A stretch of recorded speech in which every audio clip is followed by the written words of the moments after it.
কাছাড়ের কাঠিগড়া সেউতি প্রথম খণ্ডে ভয়াবহ অগ্নিকাণ্ডের ঘটনা সংঘটিত হয়েছে। আগুনে পুড়ে ছাই হয়ে গেছে মনোয়ারা বেগম নামে এক বিধবা মহিলার বাসগৃহ।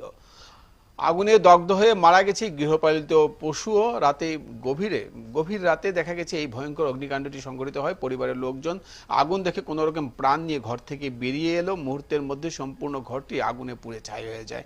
ঘরের সঙ্গে আগুনে পুড়ে যায় ঘরে থাকা লক্ষ লক্ষ টাকার সোনার অলংকার এবং অন্যান্য গুরুত্বপূর্ণ নথিপত্র। এমনকি আগুনে দগ্ধ হয়ে যায় ঘরের ভেতরে থাকা কয়েকটি ছাগল কুকুরও মারা যায়।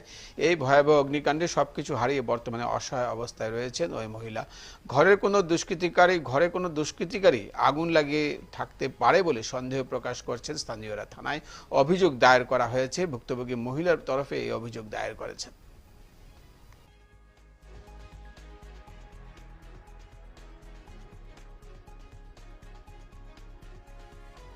আমি উঠেছি, উঠার পরে কিচ্ছু লইয়া আমরা বাইরে দিচ্ছি না আর কি। খালি আমার শ্বশুরকে বাইর করছি, তাই খুব অসুখ, আজকে 10 মাস থাকি বিছনাথ পুরা।